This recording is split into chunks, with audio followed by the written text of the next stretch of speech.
Le damos los buenos días al diputado del Partido Nacional, Jorge Gandini. El próximo 1 de marzo asume como presidente de la Cámara de Representantes, una presidencia que es rotativa, un legislador por año. Termina el diputado del Frente Amplio, José Maía, asume el diputado del Partido Nacional, Jorge Gandini. Bienvenido, un gusto recibirlo. ¿Cómo anda? ¿Cómo está? Muchas gracias, buenos días.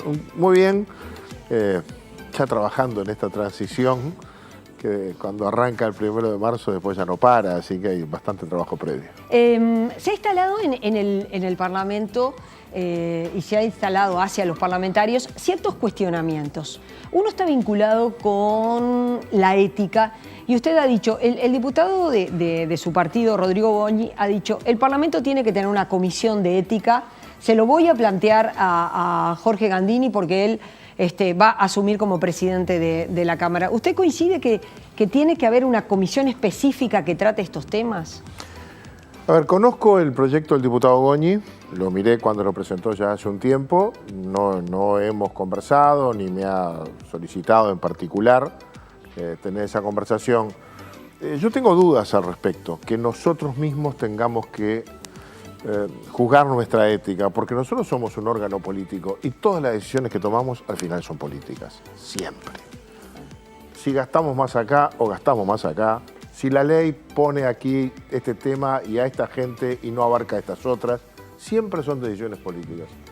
Temo el desvío de una comisión de ética que tiene que juzgar la ética de sus pares sin criterios objetivos. La ley, y la ley penal en particular, es objetiva. Toda norma penal dice, el que con la intención tal hiciere tal o cual cosa, comete tal delito, será sancionado. Y luego quien juzga ve si la conducta encuadra dentro de esa tipificación que hace la ley.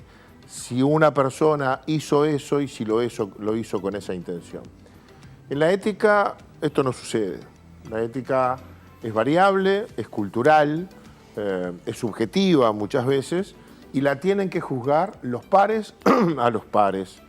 Yo tengo un poco de dudas, pero obviamente que hoy estamos requeridos frente a ese tema, insistentemente requeridos, observados como nunca, cuestionados como siempre, pero quizás a través de las redes sociales y los medios de comunicación eso más amplificado. Y entonces creo que hay que hacerle espacio a estas discusiones. Creo que discutir este tema es bien interesante. ¿Cómo vio el proyecto del senador Pedro Bordaberry bueno, está prohibido el ingreso de familiares directos cuando se trata de ministros, de directores, bueno, de los cargos políticos? El proyecto Bordaberry es muy radical, yo diría, en referencia a ese tema. Creo que algo hay que hacer, sacarlo de la vía del decreto y sancionar una ley que sancione a su vez el apartamiento de la misma y no sea nada más que una sanción moral para aquel jerarca que transgrede la norma. Hoy existe un decreto.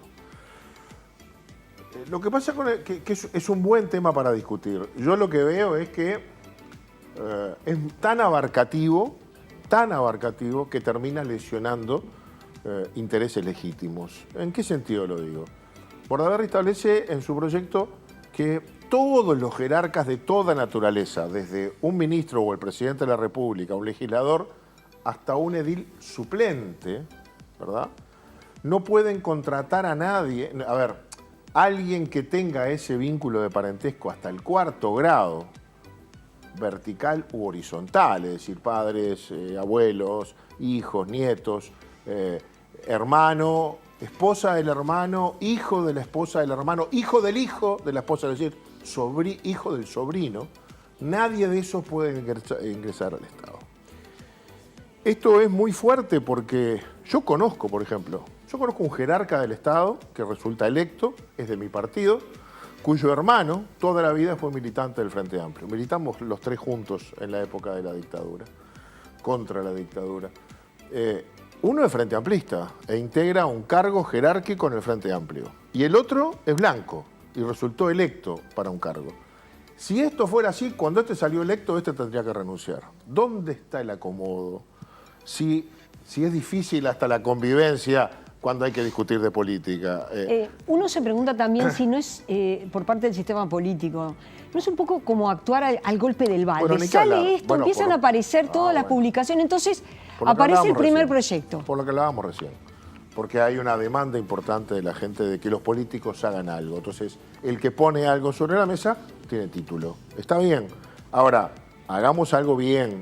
Yo pienso que el proyecto Bordaberry va tan lejos que no combate lo que hay que combatir. Yo creo que lo que hay que combatir no es el parentesco, es el acomodo.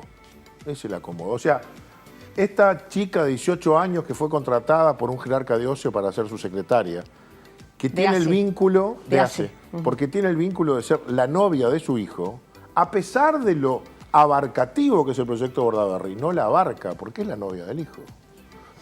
No entra en ningún grado de parentesco. Lo más que pone es la pareja del jerarca, pero no la pareja del hijo del jerarca. El amigovio de una ministra, que hace un tiempo tomó notoriedad, no entra, ¿verdad?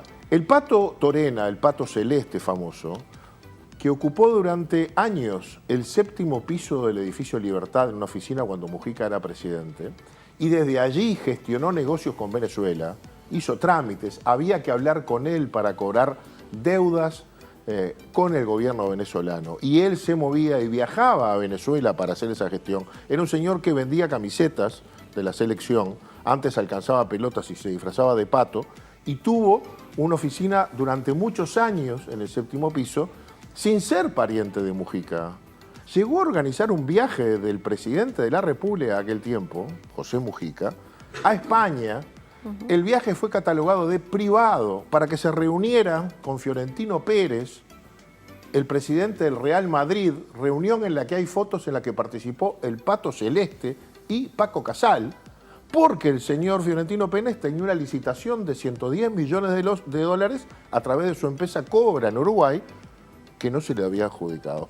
Viaje privado, gestionado por el Pato Torena. ¿Es pariente? No. ¿Entra en esta ley? No. Lo que hay que combatir es el acomodo, es decir, es el dedo del poderoso que pone al que quiere sin que tenga los requisitos. Ahora, eso no implica sancionar a una persona que a lo mejor tiene derechos, méritos suficientes para ocupar un lugar, cualidades necesarias, que como tuvo la desgracia que un tío salió electo, dice, resulta que el tío salió edil en Tacuarembó y yo que estoy acá en secundaria me tengo que ir porque el tío que es de otro partido salió edil en Tacuarembó. Eso es lo que me parece que está un poco de más, ¿verdad? Está planteado y va a ocurrir seguramente ahora cuando termine la semana de carnaval. El directorio del Partido Nacional va a recibir al intendente de Artigas, que pidió ser recibido para dar explicaciones, más allá de que hay legisladores como Omar Lafluf, que consideró que Caram tenía que venir a dar explicaciones. Lafluf dijo eso porque Caram pidió. Entonces, en la medida que Caram dijo, yo quiero ser recibido por mi partido para fundamentar el porqué, Lafluf, que es integrante del directorio, dijo, lo vamos a recibir. Eso fue lo que sucedió. Vamos a tener reunión el lunes 19, recién ahí se planteará el tema, lo veremos, pero seguramente se le hará la invitación para que concurra, en tanto lo ha solicitado, y en algún momento vendrá a dar sus fundamentos. O sea, me parece que es una cosa lógica, que si una autoridad del partido o pública pide ser recibido, se lo recibe. ¿Cree que lo que se está discutiendo para los legisladores, para los ministros, debe incluir también a los gobiernos departamentales, a los intendentes? No hay duda, sí, yo creo que sí. No pueden quedar afuera de esta discusión. Hay algunos aspectos que hay que ser cuidadosos porque la Constitución adjudica determinadas responsabilidades, no, más que autonomía. Adjudica la autonomía en términos generales, pero en términos por ejemplo, escuché hoy hablar mucho del sueldo de los intendentes. Ese fue un debate que tuvo el Parlamento. Una norma, tiene muchos años, que tiene iniciativa en un diputado del Partido Nacional, González Álvarez, que estableció que nadie podía ganar más del 60% del presidente de la República. Esa norma estaba referida al gobierno central, porque había algunos jerarcas que ganaban más que el presidente de la República. Por ejemplo, en aquella época el director de casinos cobraba su salario, pero participaba como los funcionarios en la proporción de su salario y por lo tanto pasaba incluso al presidente de la República. Se puso ese tope y rigió para la administración central. Luego se amplió y pasó a entes autónomos y otras figuras, y el debate fue si llegaba a las intendencias. En realidad, lo que dice la Constitución es que el salario del intendente se lo fija la Junta Departamental. Por lo tanto, si el Parlamento le fija un tope salarial, está sobrepasando los límites que le puso la propia Constitución. Eso va a depender de los partidos, es decir, los partidos en la Junta Departamental. Ahí tiene usted, el único caso que sobrepasa, hoy lo escuchaba también en la prensa, es el de Antía. No sobrepasa el sueldo del presidente, eso es un error. Sobrepasa el 60%, sobrepasa el límite establecido para otros. El intendente Los demás de igual ganan menos. ¿Por qué el de Antía pasa? Porque un gobierno le vota al que sigue el salario. No se lo votó Antía. ¿Quién se lo votó? El gobierno del Frente Amplio. En el periodo anterior era de los Santos el intendente, y los ediles frente amplistas pensaban que volvían a ganar. Entonces le subieron el salario pensando que de los Santos ganaba, y no ganó. Ahora hay que revisar eso, pero se revisa para el próximo periodo, no para el actual. Eso establece la propia Constitución de la República. Usted vio que en la proclama que planteó el campo, además de las críticas y los pedidos de reducción del gasto público a nivel del Estado, también hicieron referencia al Poder Legislativo. Pidieron la rebaja de los gastos de representación, la rebaja de los gastos de celular, de los gastos de secretaría, de los viáticos. Todo. Y pidieron... Hay que pagar para trabajar. Eso fue más o menos lo que se dijo. Porque hay una mirada muy crítica con relación al sistema político en general, y el Parlamento es la quinta esencia del sistema representativo político. Entonces, hubo allí un reclamo que obviamente hay que escuchar. Usted que va a asumir como la presidencia, a ver, ¿tiene claro cuánto es que se gasta en diarios? Porque tanto se insiste en el tema de la prensa, ¿no? Digo, no, porque compran diarios. Y hay quienes dicen, no, no es cierto, no compran los diarios, en realidad ese dinero lo utilizan para contratar secretarios. Pongámoslo en su contexto. A ver. Todo el presupuesto del Poder Legislativo es el 0,9 del presupuesto nacional, menos del 1. El de la Cámara de Representantes, a su vez, es un tercio de eso. Cuando digo todos los funcionarios, todo el funcionamiento, etc. El Poder Legislativo en su conjunto, la Cámara de Senadores, la de Diputados, la Comisión Administrativa, tienen la mitad de funcionarios, incluyendo diputados, senadores, tienen la mitad de funcionarios que Presidencia de la República. La Presidencia de la República tiene el doble exactamente, y cuando digo Presidencia de la República digo la Presidencia de Independencia. Eso tiene el doble de funcionarios que el Poder Legislativo. El Poder Legislativo es pequeño en el gasto del Estado. Dentro de eso, los legisladores tienen su salario con gastos de representación, que es salario, paga Montepío, IRPF, es salario, y luego tienen una partida de secretaría que tiene ese objetivo, porque no contratan personas, no pueden, no tiene funcionarios, digamos, no nombran funcionarios públicos, y tiene una partida de prensa, que deben ser unos 15.000 pesos, que paga IRPF. Paga IRPF, se considera ingreso del legislador.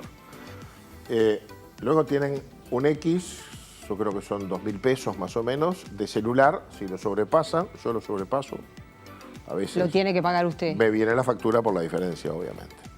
2.000 pesos por mes. Sí, y es lo que tenemos. O sea, nosotros no tenemos ni auto, ni chofer, ni nafta, pagamos el peaje, pagamos la contribución, pagamos la patente. Es decir, no tenemos otros privilegios. Y es bueno que me hagan la pregunta, porque quiero aclarar también, porque hay de todo tipo de bolazos. Nosotros nos jubilamos como cualquier empleo público.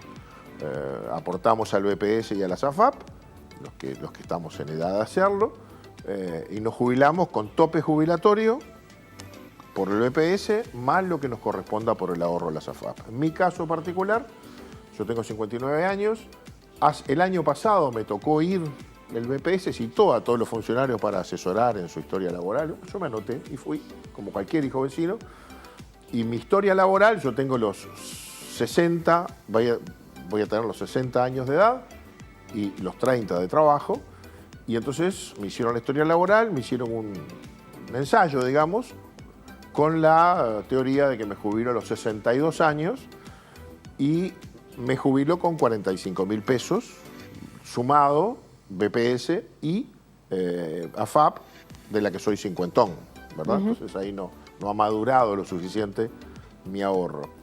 Porque tengo el tope. Como cualquiera, digo, porque hay gente que cree que nosotros con un año nos jubilamos, cree que tenemos una jubilación especial, que tenemos un fondo, que tenemos no sé qué. Nos jubilamos como cualquiera, con 60 años de edad mínimo y con 30 años de trabajo mínimo, por el BPS con tope jubilatorio, ¿verdad? No, aunque tengamos más, no podemos. Por lo tanto, la austeridad que tenemos que llevar adelante, parte se ha hecho. El Parlamento gasta como 40 millones de dólares menos todo el Parlamento de lo que tiene adjudicado para gastar en su propio presupuesto. Ahorra bastante. Y cada año ahorra un poquito más. Claro, después ya tenés salarios, tenés elementos que no se pueden tocar. Pero el Parlamento es bastante austero en sus gastos. Hay que seguir trabajando sobre esa idea y ahora abriremos el debate sobre otros temas que tienen que ver con los viáticos, con la partida de prensa, eso, porque la partida de secretaría nadie la discute porque es con lo que funcionamos. Con esa partida, ¿que es de cuánto? ¿La partida para contratar secretarios? No, para secretarios y para el funcionamiento de toda la oficina. Yo compro papel, tinta para la computadora. Sí, para y debe andar en los 120, 130 mil pesos mensuales. Que eso va al partido, la cobra el sector parlamentario, mejor dicho, y el sector parlamentario nos da lo que justificamos de gasto. Así establece la norma, así está establecido por la norma. Quiere decir que con ese dinero los secretarios y los asesores, todo entra de eso. Todo sale de ahí. Y bueno, cada uno sabe dónde le aprieta el zapato, lo que contrata, cómo lo hace, cuál es el requerimiento de su tarea legislativa, y muchos legisladores lo usan para el funcionamiento, ¿verdad? A ver, yo el otro día miraba el auto que compró hace un año un compañero del interior. Un año exactamente tenía 100.000 kilómetros. Obviamente, va y viene. Obviamente tiene dos viviendas.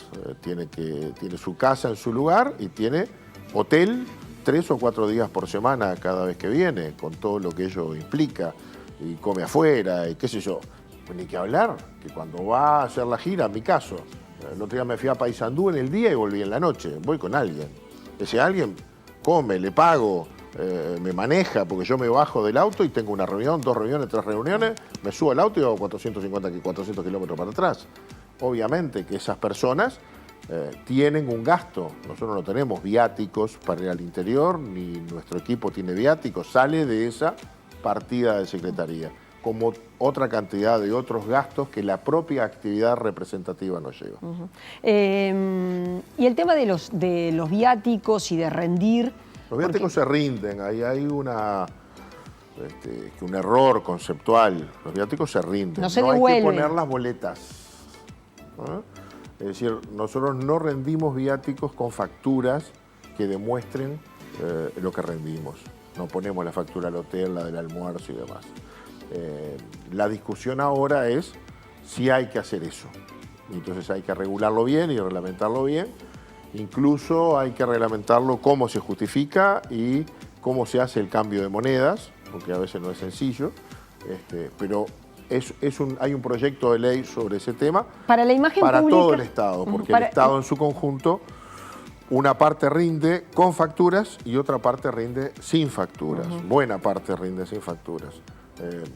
Agregar las facturas de los gastos es lo que hay un proyecto de ley que está en consideración. Estos temas que estamos conversando, ¿usted los va a tomar en cuenta para su presidencia? No voy a ingresar haciéndome el distraído. Hoy hay un cuestionamiento fuerte al sistema político en general, no de toda la población, pero de una parte, a veces excesivo en el sentido de que el que se vayan todos no tiene solución.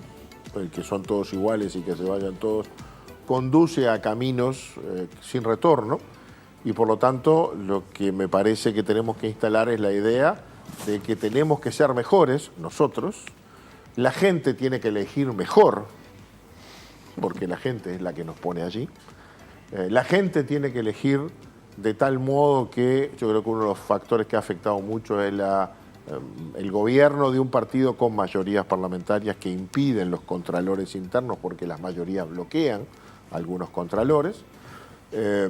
y tenemos que dar de todos modos señales de transparencia. Yo decía, es muy poco dinero, pero hay que hacer cosas para mostrar que estamos dispuestos a más transparencia y a más austeridad. ¿Qué cosas? Bueno, la discutiremos. Yo soy en particular, o seré un presidente particular en tanto no tengo las mayorías. Las mayorías las sigue teniendo el Frente Amplio.